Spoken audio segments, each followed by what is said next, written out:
Fire looks good. So about every 2 days, and it depends on what you're burning. If you're burning these logs or logs that are better than these, you could probably go 3 to 4 days. If you're, if you're burning half logs at a time, you're not going to need that much heat out of this thing. So you may go longer, but some people even once a day they got to open the door after they've let the coals burn way down. Right. Okay, and then they get the gloves on and they take the barbecue grill tongs. And they go in there and pull the big chunks of coal out and set them aside in a decent pan, like a cast iron pan.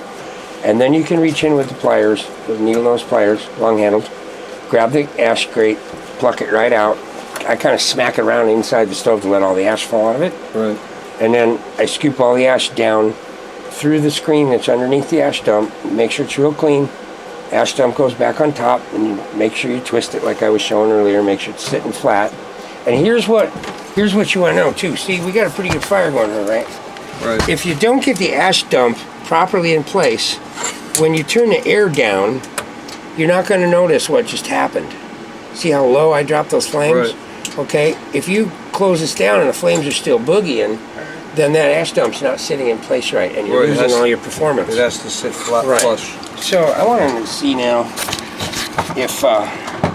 Okay, look at that. We're getting secondary combustion up there already. And she's only been running, what? 15 minutes? Yeah. I was right. Whoa! Okay, so with that... I'm almost done on your way. No problem, you're not in my way. Almost sounds like a NASA space shuttle where they have the different combustion levels. Right, exactly. Now with that having been said, we're going to go outside and we're going to take a quick peek at the chimney top and see how much smoke is going on. And I'm purposely not stopping the camera so people won't think that I just, cheated. All right, here we go.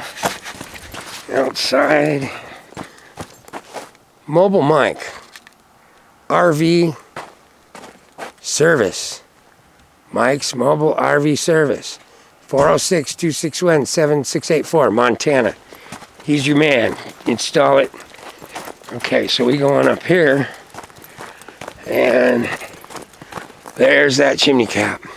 Did you catch his phone number on his truck though? I sure did. You bet. I took a good picture of his truck.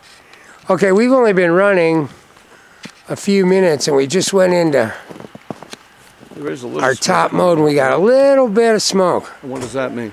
That she's still warming up. Okay. But for that, if that's the worst you ever get, I can live with that. That's not bad. What would make it not smoke at all? A little more temperature. We've only been running it 15 minutes or so. Right. That could be some of the factory stuff you told me about too, right? No. That's just unburned smoke from the fire. It hasn't gone all the way up. So the smoke is unburned fire. That's what smoke is? Unburned fuel, yeah. Smoke is a sign of wasted fuel. You're exactly right. So when it heats up, it should be burning it all? Yes. Yes, you start to see it get lighter and lighter now. Okay. Very little wispy bits. And then in just a couple of minutes, there will be no smoke at all. It's almost there now. Almost looks like steam. Yeah, that's a rare sight, a chimney for a RV. I don't think it'll be so rare. Yeah, Mike did a good job, man. Look at that. Oh, you know what? I'm going to go up. I'm going to take everybody up top here. They can see Mike's handiwork because he did a good job. And then, remember that top piece? Should I jam a piece of tin in there? That piece that he got, that 10 by 10 piece? Should I cut that, fold it in half, and jam it in there? Or do you want me to cut that? No, I want to take a little bit more wood out of there. Okay. Yeah.